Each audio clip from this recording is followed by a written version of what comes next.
AF Franza.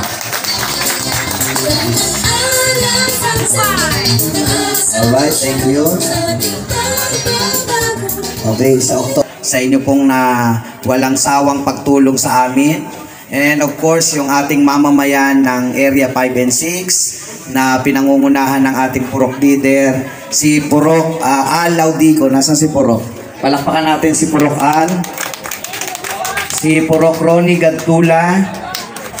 Sa lahat ng BPSO volunteers and anti-crime, maraming salamat po sa inyong pagtugon ng ating city government, ang ating suki, ang Bureau of Fire, palakpakan natin, Sir Talastas, ang QCDRRM, Ma'am Joyce, and other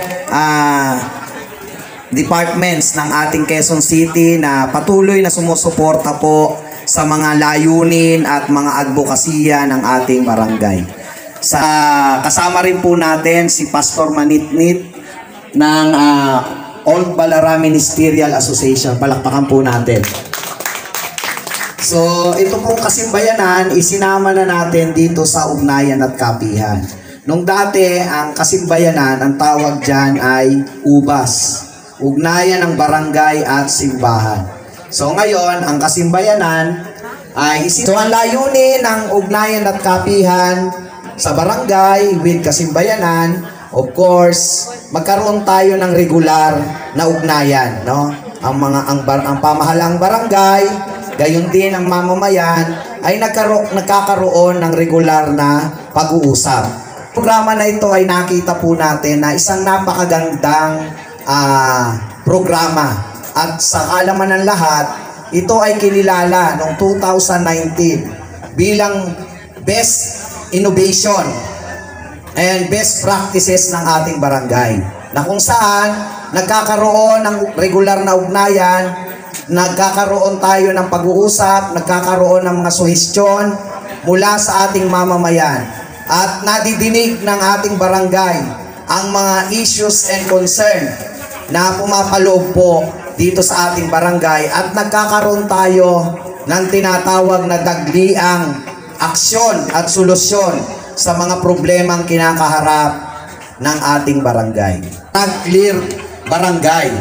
Kaya puspusan po ang aming pakikipag-ugnayan sa lahat ng ahensya ng ating pamahalaan na may kinalaman sa paglaban sa illegal na droga, nang sa ganon ay madeklara tayo na drug clear barangay by year 2023. So itong taon po na ito. And hopefully, after nating magawa itong mga documentation, yung mga kinakailangang intervention ng ating pamahalaan, ay makapasa na tayo doon sa tinatawag na drug clear barangay.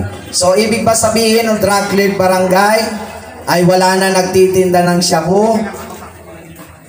Malamang meron pa rin. Kasi hindi naman po natin 100% na mauubos yan.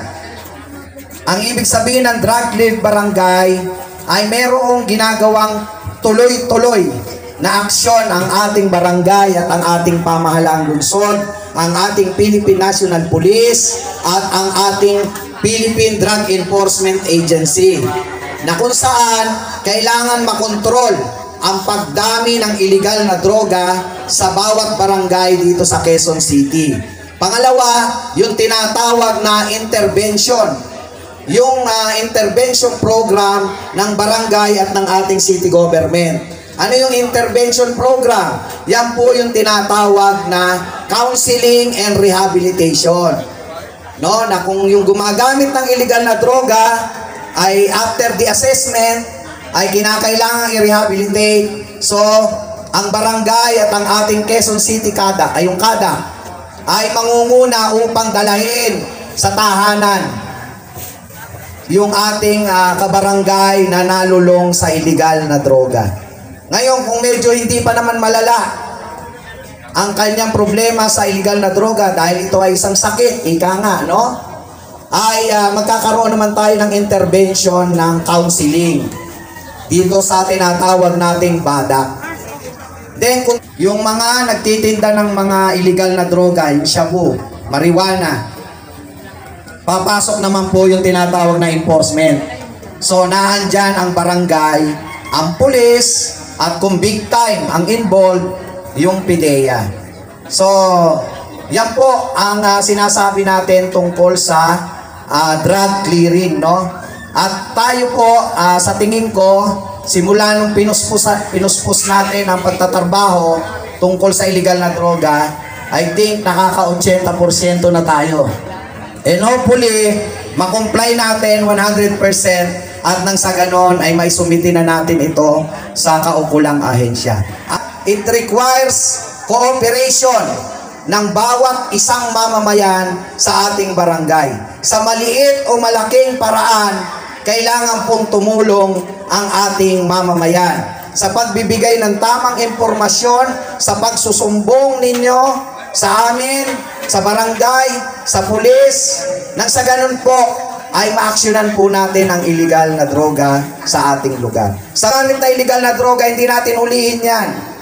Bagkus tutulungan natin sa pamamagitan ng ating intervention na sinasabi ko.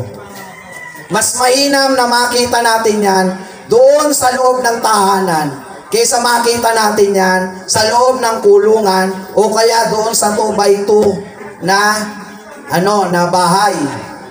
Yung libingan. Mas masakit 'yon. 'Di ba? So habang buhay pa yan, iligtas na natin ang kanyang buhay. Kausapin na natin ang masinsinan, ng maigi, na ikaw bilang tao ay meron kang pagkakataon na magbago sa iyong buhay.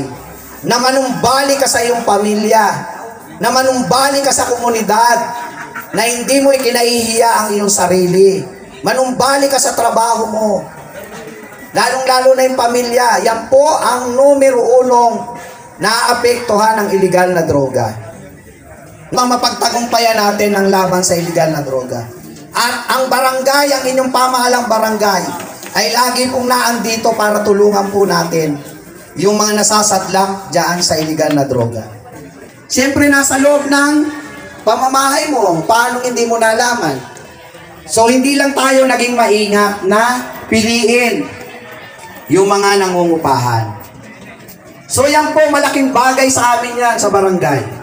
Yang inyong pong mga impormasyon, yung tamang impormasyon, ha? Ngayon, mamaya, galit ka sa kapitbahay mo.